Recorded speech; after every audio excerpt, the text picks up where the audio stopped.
Police department और L मिलकर जब केस को डिस्कस कर रहे होते हैं, पुलिस डिपार्टमेंट का एक मेंबर सारे मर्डर्स की टाइमिंग शेयर करता है। जो टाइमिंग सुनने पर एल ये कंक्लूड करता है कि कीरा ज़रूर एक स्टूडेंट है, क्योंकि मोस्टली सारे मर्डर स्कूल टाइमिंग के बाद होते हैं और वीकेंड पर मर्डर काउंट भी इंक्रीज हो जाता है। एल ये भी समझ जाता है कि कीरा वर्ल्ड को जस्टिस दिलाना चाहता है, क्योंकि वो सिर्फ क्रिमिनल्स को मार रहा है। Does anyone else have something they'd like to add? Yes, sir. What is it, Matsuda?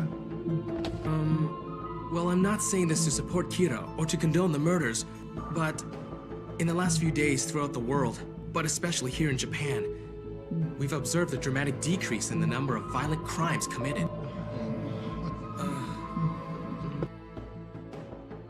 Conference के खत्म होने से पहले एल पुलिस डिपार्टमेंट से ये रिक्वेस्ट करता है कि उसे डाटा अवेलेबल कराया जाए कि क्रिमिनल्स के रिकॉर्ड्स और उनकी फोटोज पब्लिक में किस मीडियम के थ्रू अवेलेबल कराए जा रहे हैं। लाइट अपने रूम में बैठा अपनी सिस्टर सायो को मैथ्स प्रॉब्लम सॉल्व करने में हेल्प करा रहा होता है कि तभी उसे अपने फादर के वापस आने की आवाज़ सुनाई देती है। डिनर के टाइम लाइट अपने फादर से पूछता है कि क्या वो ठीक हैं, क्योंकि वो बहुत थके हुए लग रहे होते हैं। उसके फादर बताते हैं कि वो नए केस को लेकर थोड़े परेशान हैं, जिससे उनका मतलब होता है कीरा केस से। Is everything okay, Dad? You look tired. Yeah, I'm not able to say too much about it, but this case I'm working on now is really tough. Ryuk Light से पूछता है कि उसके फादर पुलिस डिपार्टमेंट में हैं, क्या तभी वो इतना कॉन्फिडेंट है कि वो नहीं पकड़ा जाएगा। लाइट बोलता है कि वो बिल्कुल कॉन्फिडेंट है, क्योंकि वो अपने फादर के कंप्यूटर को आसानी से हैक करके सारी इंपॉर्टेंट फाइल्स को अपने कंप्यूटर में कॉपी कर सकता है, जिससे पूरी इन्वेस्टिगेशन पर वो नज़र रख सकता है। लाइट को जब ये पता लगता है कि डेथ की टाइमिंग की वजह से पुलिस डिपार्टमेंट और एल किसी स्टूडेंट को कीरा समझ रहे हैं, तब वो क्रिमिनल के नाम लिखने के साथ साथ डेथ की टाइमिंग भी लिखना शुरू कर देता है, जिससे उस पर किसी को सस्पिशन ना हो।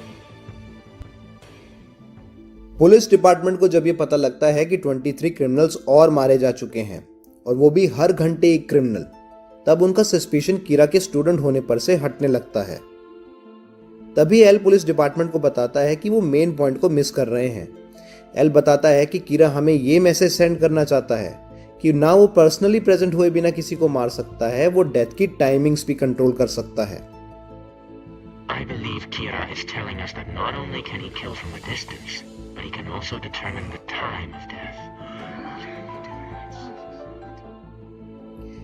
एल आगे बताता है कि न्यूज में बंद हुए क्रिमिनल्स को मारने की जगह जेल में बंद हुए क्रिमिनल्स को मारकर कीरा हमें ये बताना चाहता है कि वो पुलिस डिपार्टमेंट की इन्फो को भी हैक कर सकता है। This can only mean that Kira has access to police information. It's obvious now. This is a direct challenge to me. अब रियूक लाइट से पूछता है कि उसके अलग अलग टाइम पर किए गए 23 किलिंग्स की वजह से एल को ये पक्का पता लग जाएगा कि उसके पास पुलिस इंफॉर्मेशन को एक्सेस करने का कोई तरीका है।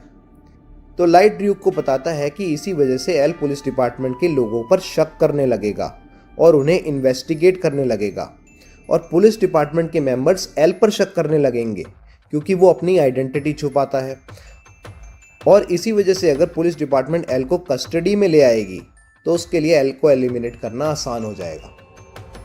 अब होता भी कुछ लाइट के प्लान के अकॉर्डिंग ही है।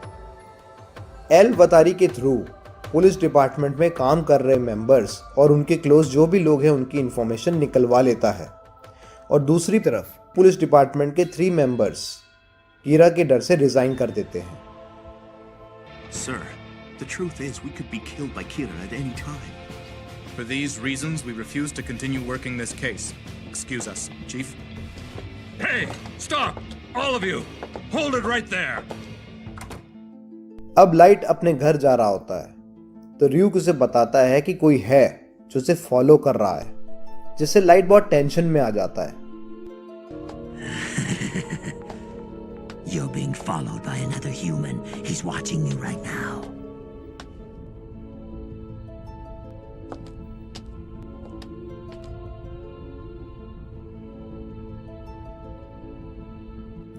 घर पहुंचते ही रियूक लाइट से पूछता है कि क्या उसे पता है एक नॉर्मल ह्यूमन बीइंग जिसके पास डेथ नोट है और एक शिनिगामी में क्या फ़र्क होता है।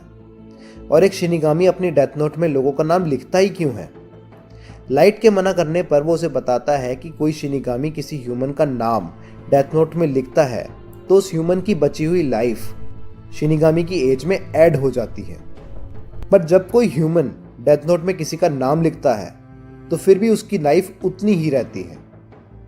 और सेकंड डिफरेंस जो शिनिगामी और ह्यूमन में होता है वो ये होता है कि जो शिनिगामीज की आईज होती है उसमें कुछ ऐसी पावर्स होती है जिससे उन्हें हर ह्यूमन के सर के ऊपर उनका नाम और उनका लाइफ स्पैन दिखाई दे सके। Shinigami can tell what a person's name is by just looking at their face. We know instantly. And do you have any idea why?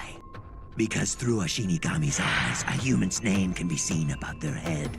Not only that, we see their lifespan as well. Their name and lifespan? और अगर कोई human जो death note को poses करता है चाहे तो शिनिगामीज की आइज को भी पोजेस कर सकता है, लेकिन डील ये होती है कि ऐसा करने पर उसे अपनी बची हुई लाइफ का हाफ हिस्सा शिनिगामी को देना पड़ेगा। If I had that power, the Death Note would only be easier to use. So, what'll it be, Light? Is it a deal?